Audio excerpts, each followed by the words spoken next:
Okay, let's get hip to the BRIC now. One of my favorite world acronyms because it's a really new one. It's a really new grouping of countries. And like all of the other countries talked about in this oddball section, they don't really have a charter or constitution. There's no rules, no regulations, no legally binding framework. It's just a few countries that get together to chat. Really? Well, why would I get so fired up about it then that I want you to know? What's so hip about the BRIC? I get mighty fired up about the BRIC. Oh, and that reminds me, they're the BRIC. How? Fast-growing economies. That's what they're all about. They're the BRIC. How? So, enough of the Commodores. That will help you remember the acronym, I'll bet, though, because it's the BRIC. BRIC, and that stands for Brazil, Russia, India, and China. Okay, what the hell do these countries got in common? Why would they be getting together? Fast-growing economies are what it's all about. In fact, the phrase, the acronym BRIC, was actually coined not by the BRIC countries themselves, but by some financial writer for Bloomberg, I think, here in the United States, who was looking at future performing economies and saying, hey, if you are to be a smart investor and you want to know what's hot in the future, start looking at these 4 countries for investments, because, write this down, these 4 countries are some of the hottest performing, fastest growing economies on the planet, consistently now for about a decade. Of course, you already know about China, everything China's rich, China's going to be the biggest economy in the world, yeah. Consider the other 3 some here in this BRIC entity. Brazil probably hasn't even been on your radar, but it is growing fast and developing very fast and in very diverse ways in lots of different fields. They're just not exporting soybeans anymore. They got a lot of military technology and satellite technology, lots of stuff going on. Russia, of course, known for massive exports of natural resources, but of course they're a diversified economy as well with a lot of industrial capacity. And of course, India, an up-and-comer, of course, for the 21st century. They're lagging behind China for development right now, but nobody thinks they're going to stay that way. And they have huge computer fields and programmers and industrial capacity as well. So these 4, along with China, who does everything, these 4 are rapidly growing, quickly, fast-growing economies that are going to continue to grow at these high rates for some time.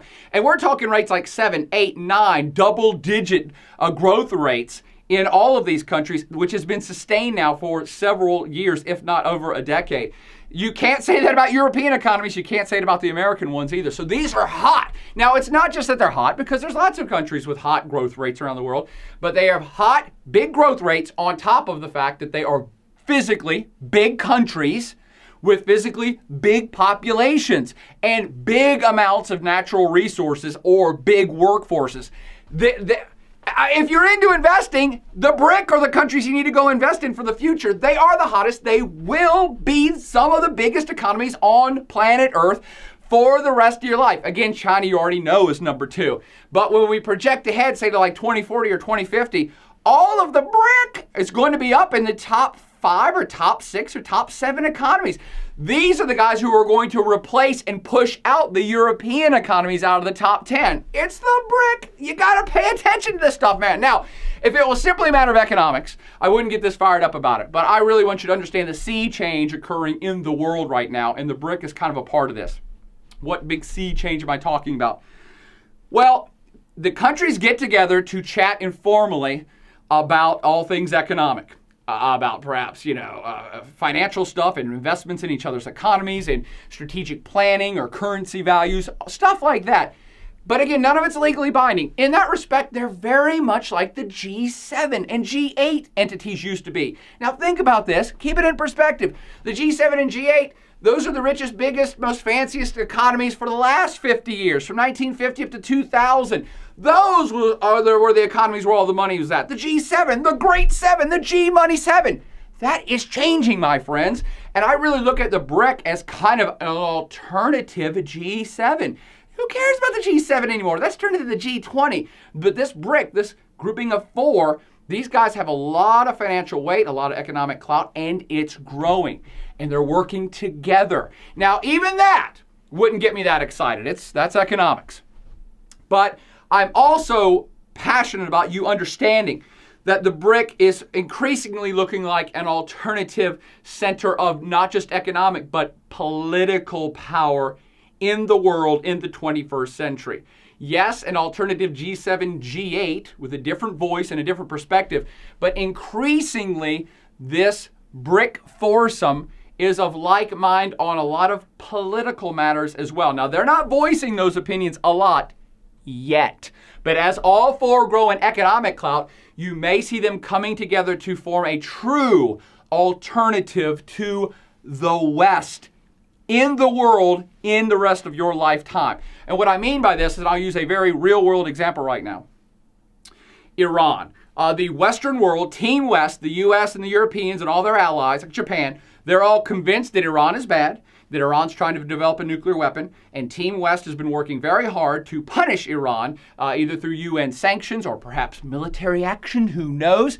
And on this exact issue, the BRIC is of the opposite opinion.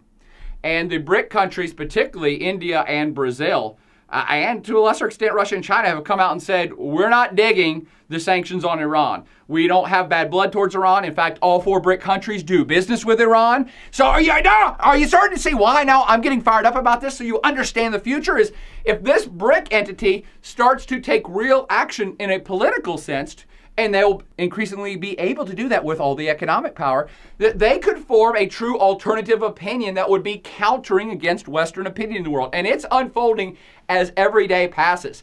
The BRIC countries have come out kind of discreetly and said, we don't buy into the Iran stuff that the US and Western Europeans are pushing. And think about this. What would happen if the BRIC, as a single voice, said, you know what, we're going to openly come out and say that we're going to stop any actions against Iran?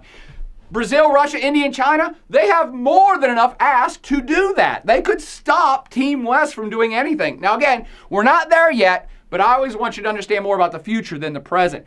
This is an entity that is very new. They've only been getting together for the last 5 or 6 years, and it's the actual heads of state that come to these meetings, but the meetings are increasing in number, and as I've suggested, they are starting to talk a little bit about political matters on top of just economic ones. So that's why I want you to be hip to the BRIC house. And now you are the BRIC.